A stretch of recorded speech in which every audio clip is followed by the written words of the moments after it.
Le he titulado La luz en la fiesta de las luces. El pasado 25 de diciembre, ¿verdad? Toda la cristiandad de alguna manera celebró la Navidad, la llegada del Mesías, el Redentor del mundo. Ya hemos hablado a la saciedad, nadie puede afirmar que fue el 25 de diciembre. Acuérdense, no celebramos una fecha, celebramos un hecho. El hecho de que Dios vino a este mundo para salvar, ¿verdad? Pero coincidentemente, este 25 de diciembre también comenzó por el calendario judío para ellos una fiesta muy importante, y es la fiesta de Hanukkah, que quizás muchos de ustedes la han escuchado, ¿verdad? ¿Han oído hablar de esa fiesta y ese famoso candelabro? Que no es de 7 brazos como el del candelabro del templo. Este es un candelabro diferente, ¿verdad?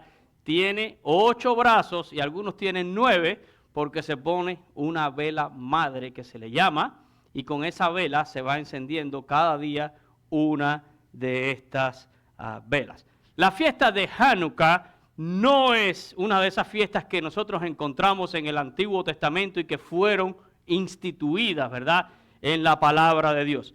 Cronológicamente, ¿verdad?, nosotros podemos ubicar el establecimiento de esta celebración en lo que la cristiandad conoce como el tiempo intertestamentario, o sea, entre el Antiguo Testamento y el Nuevo Testamento.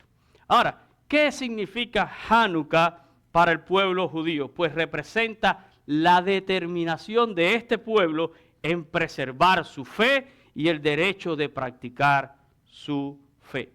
Y lo que se conmemora en esta fecha, ¿verdad?, es la revuelta o la victoria de la revuelta de los macabeos y la nueva dedicación del segundo templo. El templo del tiempo de Jesús se conoce como el segundo templo. Recuerden que el primer templo lo edifica ¿quién? Lo edifica Salomón y es destruido por Nabucodonosor. Después el templo es reedificado. Incluso en una etapa, ¿verdad?, fue mejorado por el famoso rey Herodes. Eso que nosotros vemos hoy en día en Jerusalén, hasta el día de hoy, que conocemos como la explanada del templo, toda esa obra la llevó adelante Herodes, que era un gran constructor, ¿verdad?, un megalómano. Hay muchas cosas que construyó Herodes y todavía están todas sus ruinas allí, ¿verdad?, en la tierra de Israel. Y mejoró toda esa área del templo. Pero va a la victoria de los macabeos y la dedicación, la nueva dedicación de este segundo templo. Y esto ocurre alrededor del año 165 antes de Cristo, o sea, antes de que Jesús estuviera entre nosotros.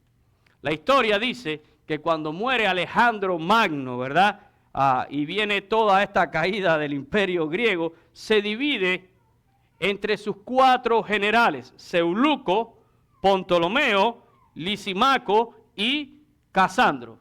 Y de todos ellos, pues la parte de Israel queda bajo bajo Seuluco. Y comienza toda una dinastía que se conoce con el nombre de la dinastía de los Seleucidas. Y el más famoso de todos ellos fue un rey que se llamó Antíoco Epífanes. Y este personaje, Antíoco Epífanes, vino a prohibirle a los judíos, ¿verdad?, sus rituales en el templo. Imagínense, gobierna sobre Israel y quiere prohibirle. Se metió, como digo yo, en un rollo muy grande, ¿verdad? Viene a prohibirle a los judíos sus rituales en el templo. Hace cesar el sacrificio en el templo. Apagó el candelabro el candelabro del templo, ¿verdad?, que nunca dejaba de alumbrar, y quería obligar a los judíos a adorar a otros dioses que no eran su Dios, dioses griegos. Así que en el 168 antes de Cristo, ¿verdad?, el segundo templo fue ocupado y entonces fue dedicado al culto del Zeus olímpico. Imagínense, el templo, que es el centro de la vida en el judaísmo, es ocupado y dedicado a Zeus, un dios pagano, Zeus olímpico, y Antíoco Epífanes ha sido célebre, ¿verdad?, y ha pasado a la historia por profanar el templo sacrificando un cerdo en el altar. Y el cerdo para el judío es un animal inmundo. Entiendan el grado de ofensa al judaísmo. Entiéndanlo, ¿verdad? Y algunos historiadores dicen que por espacio de 1150 días, este hombre sacrificaba un cerdo en la mañana y un cerdo en la tarde, ¿verdad? Y esto fue algo tremendo. Y provoca una rebelión de los judíos que dicen: no estamos dispuestos a tolerar que nos cojan nuestro santuario, nuestro templo, para cosas paganas y que vengan a imponernos una religión o otros dioses que no sean nuestro Dios. Y yo creo que esa fue una lección que aprendieron después los romanos, ¿eh? Los romanos gobernaron, pero no se metieron con la religión de los judíos en ese sentido, ¿verdad? Y el personaje más famoso aquí es Judas Macabeo, y su familia protagoniza esta revuelta que terminan recuperando a Jerusalén y logran liberar el templo. Contéstele y dígale que está en el servicio. La palabra Hanukkah, como tal, así se llama la fiesta, significa literalmente dedicación. Dedicación. Y eso es lo que se conmemora en esta fiesta, la nueva dedicación del segundo templo. Dice que los judíos lavaron el templo, lo purificaron y nuevamente lo vuelven a dedicar y reinstalan el sacrificio y encienden el candelabro que había sido apagado. Pero lo que cuenta la historia, ¿verdad?, es que cuando hicieron todo esto, el aceite de primicia que había para el candelabro alcanzaba para solo un día. Pero de acuerdo a lo que dice el Talmud, el milagro fue que el aceite duró 8 días hasta que pudieron otra vez traer aceite de primicia. Y por eso en la fiesta de Hanukkah, en el judaísmo, se encienden 8 velas, una cada día, para recordar el milagro. Y yo sé todo lo que usted está pensando hasta ahora mismo. Usted está preguntándose: qué linda la historia, pero ¿qué tiene que ver todo esto del judaísmo con nosotros o con Jesús? Bueno, pues vamos a nuestro texto devocional, allí al Evangelio de Juan, en el capítulo 10, y vamos a leer al versículo 22 y el verso 23. Y miren lo que dice allí la palabra de Dios. Celebrábase en Jerusalén la fiesta de la dedicación, y era invierno. Y Jesús andaba ¿dónde? En el templo, por el pórtico de Salomón.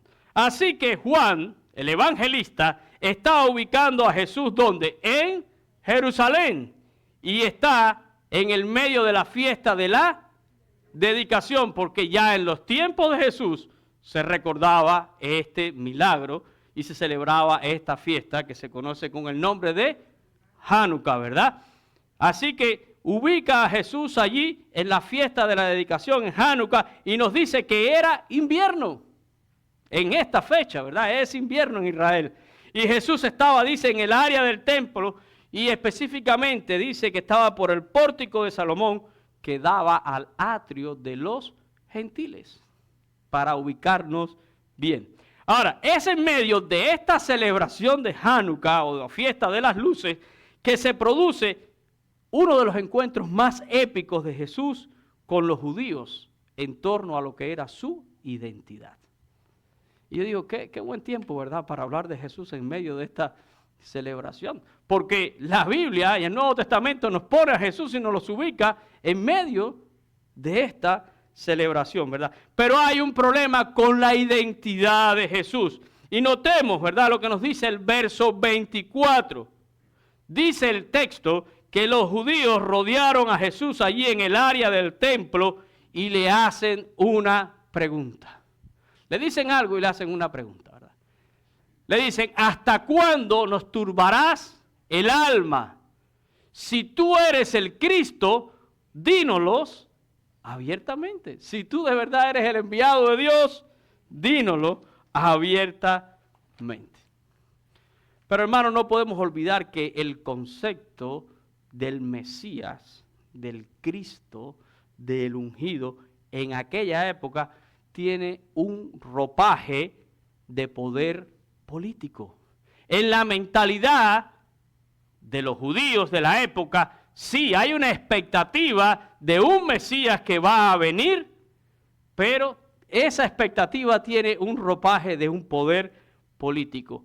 Va a venir un libertador que nos va a liberar de toda opresión. ¿Se recuerda cuando Jesús está para morir, verdad? La expectativa de la gente era que el que venía lo iba a liberar del yugo de los romanos. Así que la pregunta no viene tanto por una preocupación legítima si Jesús es el Mesías o no. Ellos no están enfocados en identificar si Jesús es el Mesías o no, sino más bien lo que están buscando es tener un argumento contra Jesús para condenar a Jesús, porque ya vienen por mucho tiempo problemas entre los judíos religiosos y Jesús. Hay problemas. Así que ellos no están, la pregunta esta es, si tú eres el Cristo, dínoslo abiertamente. No es tanto porque ellos están interesados en saber si de verdad tú eres el Cristo, como a ver qué tú dices y cómo podemos condenarte. Cómo podemos quitarte del medio, ¿verdad? Y el problema de identidad de Jesús no es algo nuevo, ¿verdad? En el contexto de Juan capítulo 10, tendríamos que irnos rápidamente al capítulo 9, el capítulo previo a este texto, ¿verdad? Porque hay que mirar un texto a la luz del contexto, ¿verdad? Y en el capítulo 9, Juan nos narra la historia de un joven que era ciego de nacimiento, al cual Jesús le concede ver. Y luego este joven es interrogado por los fariseos referente a la identidad de aquel que le había abierto los ojos. Vamos a leer ahí en Juan, en el capítulo 9, los versículos del 17 al 22. Dice, entonces volvieron a decirle al ciego, ¿qué dices tú del que te abrió los ojos? Están preguntando por quién y qué tú crees que es el que te abrió los ojos. Y él le dijo, que es profeta. Pero los judíos no creían que él había sido ciego y que había recibido la vista hasta que llamaron a los padres del que había recibido la vista. Y les preguntaron diciendo, ¿este es vuestro hijo, el que vosotros decís que nació ciego? ¿Cómo pues ve ahora? Sus padres respondieron y le dijeron, sabemos que este es nuestro hijo y que nació ciego. Pero cómo ve ahora, no lo sabemos, o quién le haya abierto los ojos, nosotros tampoco lo sabemos. Edad tiene, pregúntenle a él hablará por sí mismo. Y estos padres un poco que se están desentendiendo del problema, ¿verdad? ¿Pero por qué? Pues Juan nos los explica. Dice, esto dijeron sus padres porque tenían miedo ¿de quién? De los judíos. ¿Por qué? Porque los judíos ya habían acordado que si alguno confesase que Jesús era el Mesías, fuera expulsado de la sinagoga. Aquí hay un problema. Aquí hay un problema con la identidad de Jesús. Y aquí ya hay todo un complot contra Jesús. Y ya hay todo un acuerdo de que si un solo judío se atreve a identificar que Jesús es el Mesías, para afuera de la sinagoga, expulsado de la sinagoga. Y entendamos el valor de pertenencia dentro del judaísmo a la sinagoga. La sinagoga era el corazón de ellos, donde se juntaban, ¿verdad? El templo y después era la sinagoga, ¿verdad? El lugar de pertenencia, ¿verdad? Ahora, es interesante algunas cosas que dice Jesús en esta historia. Al principio, cuando los discípulos le preguntaron por el joven que era ciego de nacimiento, ustedes saben, ¿verdad? Dicen, ¿quién pecó, este o sus padres para que naciera del todo ciego? Antes de abrir los ojos al ciego, Jesús dice algo, ¿verdad? Les habla a sus discípulos de una necesidad. Miren allí, en Juan capítulo 9, versículos 4 y 5. Dice Jesús, me es necesario hacer las obras del que me envió, entre tanto que el día dura, la noche viene cuando nadie puede trabajar. Entre tanto que estoy en el mundo, miren lo que dijo, luz soy del mundo. Luz soy del mundo. Y luego, al final de esta historia, Jesús se vuelve a reencontrar con este joven que recibe la vista y se vuelve a tocar el problema o el tema de la identidad. Y quiero insistir en esto. Juan 9, versos del 35 al 41. Dice, oyó Jesús que le habían expulsado, y a esto habíamos visto que era un acuerdo, ¿verdad? Y hallándole le dijo, ¿crees tú en el Hijo de Dios? Este muchacho es un judío. Respondiendo le dijo, ¿quién es, Señor, para que crea en él? Le dijo Jesús, pues le has visto, y el que habla contigo, él es. O sea que Jesús está diciéndole directamente a este joven, yo soy el Hijo de Dios. ¿Verdad? Y él dijo, creo, Señor, y le adoró. Le adoró. Dijo Jesús, para juicio he venido yo a este mundo, para que los que no ven, vean, y los que ven, sean cegados.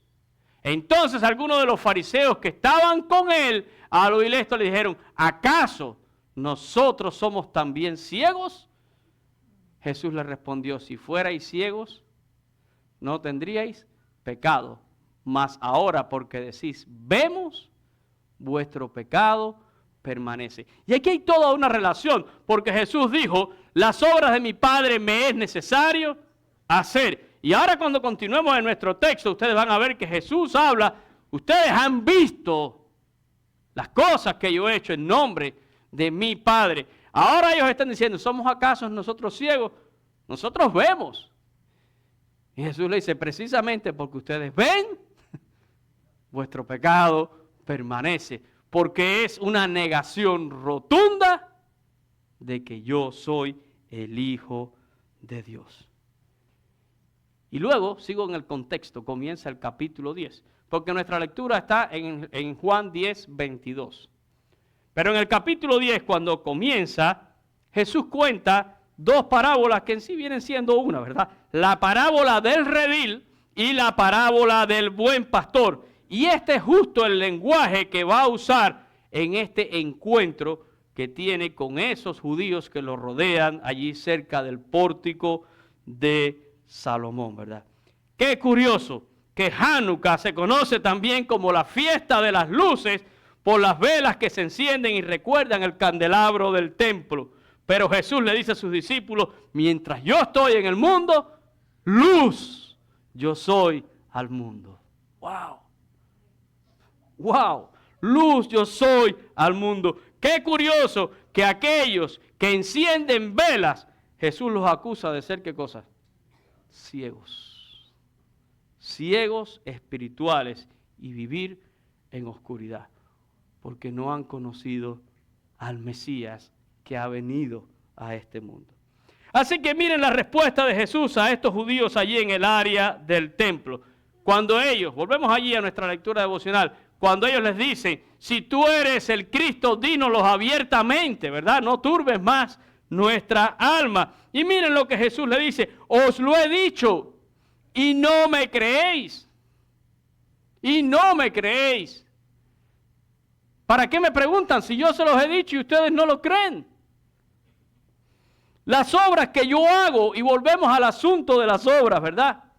Y no estoy diciendo aquí, nadie vaya a confundirse, no estoy diciendo que aquí nadie es salvo por obras, no tiene nada que ver con eso. Jesús está hablando de lo que Él ha hecho en nombre del Padre. Las obras que yo hago en nombre de mi Padre, ellas dan testimonio de mí. ¿Cuántas veces alguien dijo, si este no viniera de Dios, no puede hacer las obras que hace? Nadie podría si no viene de parte de Dios. Y Jesús está diciendo, yo les he hablado, pero ustedes no me quieren creer. Y lo que yo he hecho en nombre de mi Padre, eso da testimonio de quién soy yo. Pero vosotros no creéis, y no creéis, dice Jesús, porque no sois de mis ovejas. Oh, espérate. Ya, este está ofendiendo, ¿eh? Jesús les está diciendo abiertamente, ustedes no son de mis ovejas. Mis ovejas oyen mi voz y yo las conozco y me siguen y yo les doy vida eterna y no perecerán jamás, ni nadie las arrebatará, dice Jesús, de mi mano. Mi Padre que me las dio es mayor que todos y nadie puede arrebatarlas de la mano de mi Padre. Yo y el Padre, uno somos. Vamos por parte aquí, porque aquí hay tanto contenido. Wow. Miren, Jesús acaba de narrar una enseñanza acerca del redil y acerca del buen pastor. Y ahora está hablando en términos de ovejas y de rebaño a todos estos judíos, ¿verdad? Jesús les contesta a su pregunta. Yo les he dicho, pero ustedes no creen. Y todo lo que yo he hecho da testimonio de quién soy yo. Recordemos las palabras en Juan 9:4, ¿verdad? Cuando él dice, me es necesario hacer las obras que el Padre me envió a hacer. Lo hizo con aquel joven, ¿verdad? Pero quizás lo que más irritó a aquellos judíos fue cuando Jesús los acusó de incredulidad, asegurando que su incredulidad se debía a que sencillamente ellos no eran ovejas de su redil, ¿verdad? Porque si lo fueran, ustedes oirían mi voz y me seguirían. Y no solo me seguirían. Jesús dice, a los que me siguen yo les doy vida eterna. Miren, esto a los oídos de aquellos judíos religiosos está siendo bien, pero bien ofensivo. Y entendamos contextos, ¿verdad? Es bien ofensivo. Les aseguro que les salía humo por las orejas ya, ¿verdad? Pero ahora Jesús le pone la cereza al pastel cuando le dice, no solo que ellos no son de sus ovejas y que sus ovejas sí lo conocen y que Él les da vida eterna. Jesús dice, no perecerán jamás. Y dice, y nadie las podrá arrebatar, ¿de quién? De mi mano. Aquí hay todo un sermón para hablar acerca de la seguridad eterna, ¿eh? Pero bueno, no es ese el tema de este sermón. No es ese el tema, ¿verdad? Pero luego Jesús añade que el Padre que se las dio, que es mayor que todos, tampoco nadie las puede arrebatar de la mano de mi Padre. Y yo creo que los judíos que estaban oyendo aquí dirían, un momentico, tú has dicho que tus ovejas oyen tu voz, te siguen, y luego dijiste que están en tu mano y que nadie te las puede quitar. Pero ahora dice que están en la mano del Padre. Aquí hay una contradicción. ¿Están en las manos tuyas? Estoy pensando como si yo fuera un judío en ese momento, ¿verdad? Allí. Y estoy escuchando lo que está diciendo Jesús.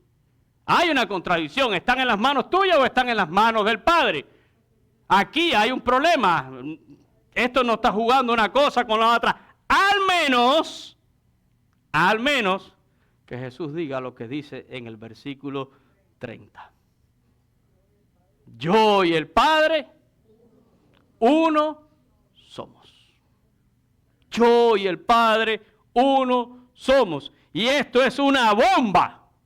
Literalmente es una bomba para las personas que están escuchando, ¿verdad?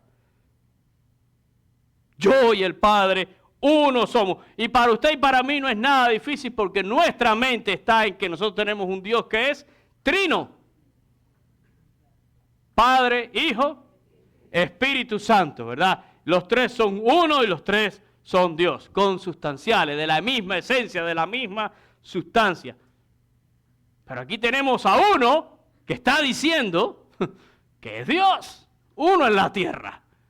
Claro, ellos ignoran que Jesús es Emmanuel, Dios con nosotros. Y yo no estoy diciendo que son malos estos judíos, ¿verdad? No, para nada. Ellos sencillamente están actuando en su mentalidad y en su creencia, en su fe, ¿verdad? Y la reacción inmediata fue, dice el texto en el verso 31, ¿qué hicieron aquellos judíos inmediatamente? Agarró todo el mundo una piedra para apedrear a Jesús.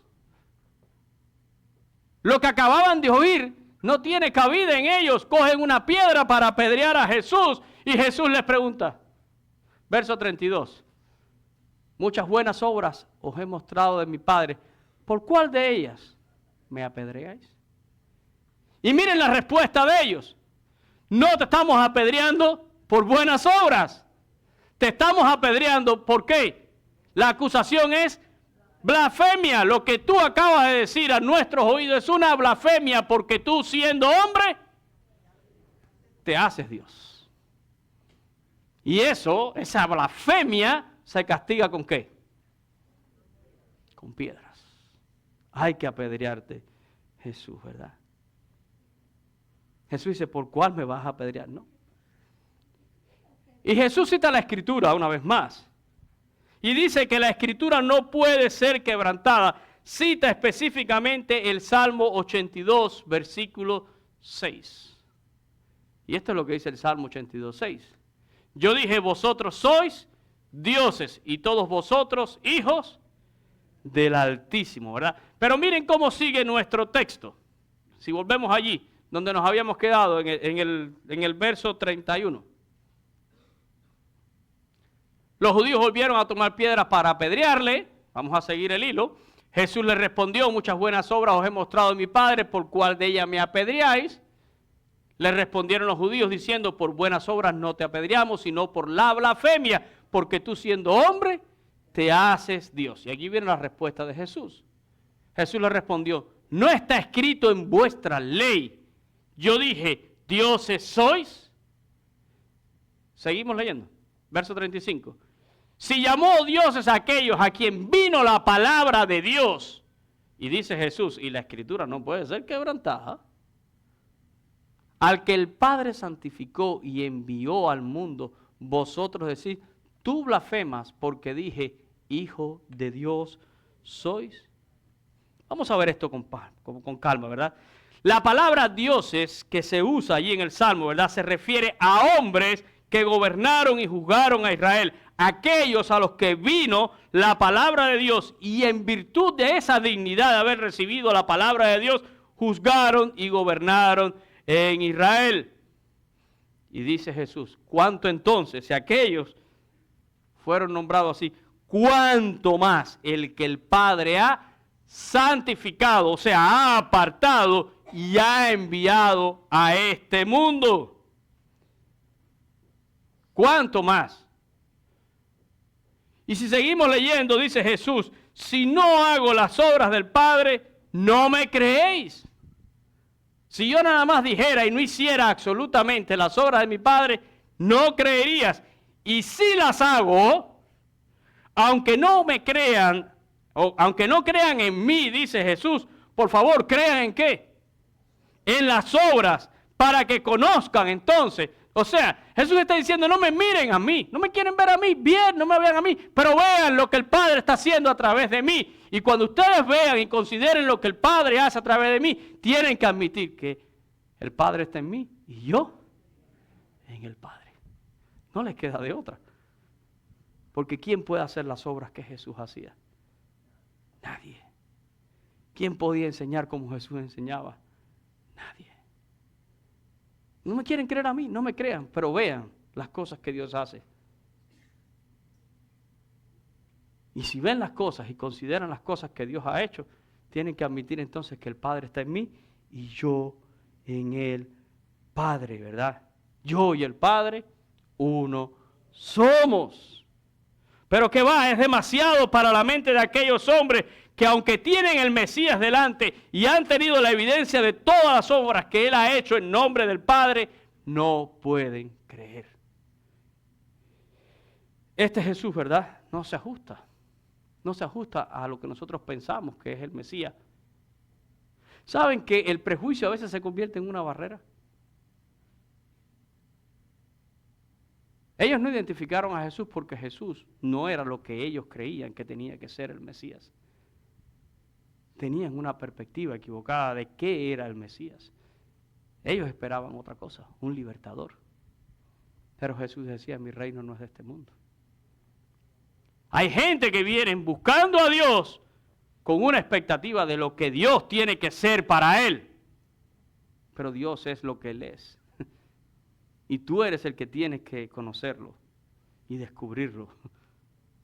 Y probablemente lo que tú vas a descubrir no se ajusta a lo que tú pensabas que era Dios o que tenía que ser Dios. Pero Él es quien Él es y no va a cambiar. Dios es inmutable, Juan. Dice que allí ellos trataron otra vez de volver a aprender a Jesús, pero que Jesús se le escapa de sus manos nuevamente, ¿verdad? Y termina este pasaje Juan diciéndonos que Jesús se va nuevamente al otro lado del Jordán. Y espero que usted esté enganchando todos los sermones que yo he estado predicando en estos días. Se va de nuevo al otro lado del Jordán donde Juan bautizaba. ¿Cómo se llamaba ese lugar? Que me rectificaron la acentuación y todo los otros días.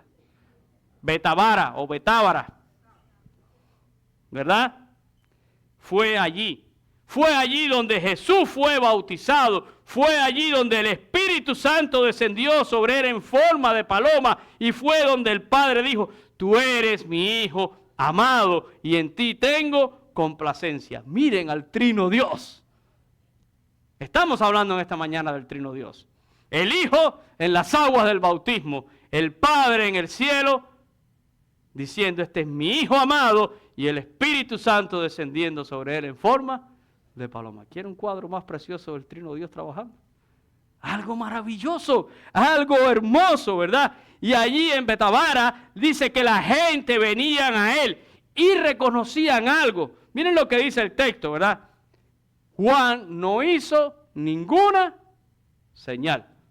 Juan predicó, yo soy la voz de uno que clama en el desierto, enderezar el camino. Y Juan decía, el que viene detrás de mí, yo no soy digno ni de desatar, dice la sandalia, ¿verdad? La tira de su calzado. Y cuando Jesús vino a ese lugar, dijo, este es el Cordero de Dios y este es el que quita el pecado del mundo. Y ahora en este mismo escenario donde el Trino Dios testificó, dice que la gente venían a él y reconocían, Juan no hizo ninguna señal, pero decían, pero todo lo que dijo de este es verdad. La gente podía reconocer que todo lo que Juan dijo acerca de Jesús, de aquel que iba a venir, del Mesías prometido, todo es verdad. Y dice el texto que muchos creyeron en él. Y aquí hay ovejas de su rebaño que escuchan su voz y le siguen. Y déjenme decirle que también eran judíos. Eran judíos también los que iban allí. Pero ovejas de su rebaño, diferente a aquellos otros judíos religiosos que estaban en el área del templo, ¿verdad? Aquellos no eran ovejas de su rebaño. No oyen su voz. Y lo que buscaban era una ocasión contra Jesús. Y terminaron, finalmente, condenándolo, ¿verdad? Y llevándolo a la muerte. Pero todo dentro del plan de Dios. Así que al final, lo que quiero decir es esto. Y que sean mis últimas palabras en el último domingo de este año, ¿verdad? Todo sigue girando alrededor de quién es Jesús. Y hasta el día de hoy seguimos con esta misma historia, ¿verdad? Porque el Evangelio es predicado y las personas lo escuchan, pero la pregunta siempre es, ¿quién es Jesús para ti? En Israel hoy, como cada año, ¿verdad? Se está celebrando Hanukkah y se están encendiendo todas esas velas y me parece algo tremendo. Me parece algo tremendo. Y hay mucho que aprender de esta celebración también, ¿eh? Porque ¿saben qué? Los judíos no se dejaron arrebatar su fe. Pelearon por ella. Pelearon por ella.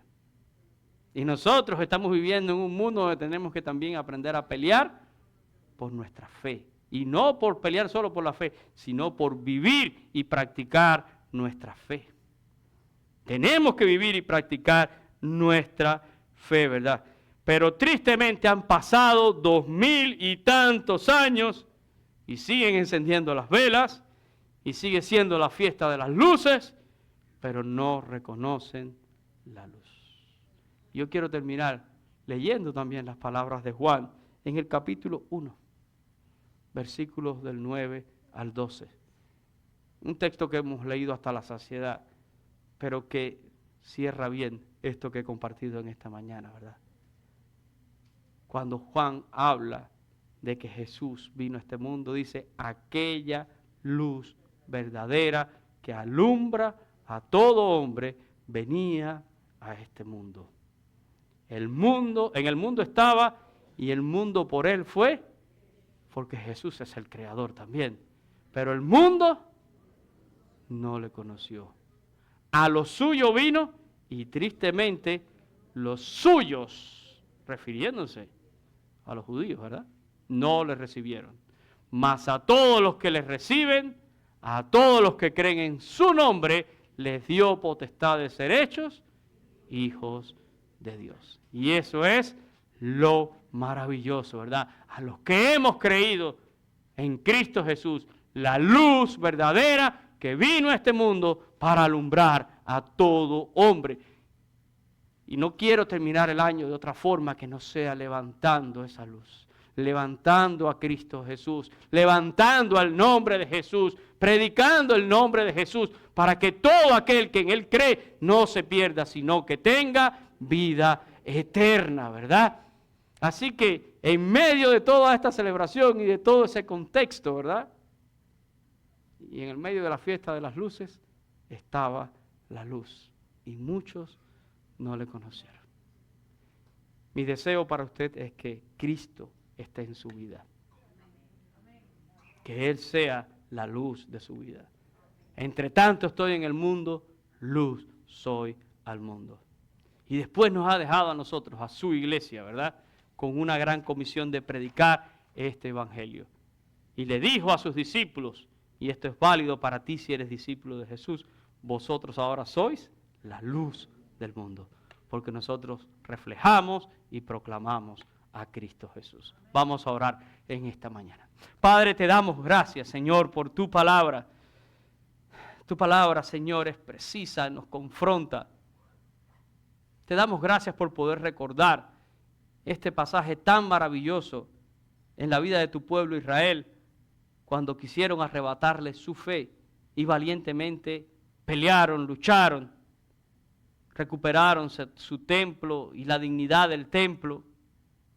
Y aún se recuerda, Señor, aquella gesta. Y tenemos que aprender de esto también, porque cada uno de nosotros también pelea por su fe y por poder vivir y practicar su fe. Pero te damos gracias que en medio de esta celebración tenemos este pasaje maravilloso que nos narra Juan. Un pasaje que habla acerca de tu identidad y del gran problema que había con tu identidad. ¿Quién eres tú? Y tú decías, soy el Hijo de Dios y el Padre y yo uno somos. Nosotros sabemos que eres Dios, que viniste a este mundo, que eres Emmanuel y que viniste a hablarnos del Padre, del reino, pero también viniste a morir en una cruz para pagar el precio de nuestros pecados. Viniste a romper ese velo. Viniste, Señor, a abrir un nuevo camino por el cual ahora nosotros tenemos acceso directo al Padre. La luz verdadera vino a este mundo y todo aquel que en Él cree no se pierde, sino que tiene vida eterna. A todo aquel que le reconoce, tú le has dado la potestad de ser hecho hijo de Dios por adopción en Cristo Jesús. Este es el evangelio que predicamos, Señor.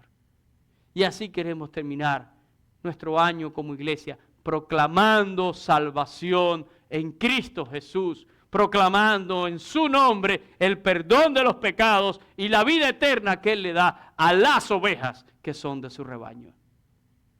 Permite que la palabra llegue al corazón y que personas que no te conozcan, Señor, te puedan conocer y que puedan venir de tinieblas a esa luz admirable que eres tú, Jesús. Bendícenos en esta mañana y bendícenos con paz. Lo pedimos en el nombre de Jesús. Amén y amén. Que el Señor les bendiga, mis hermanos.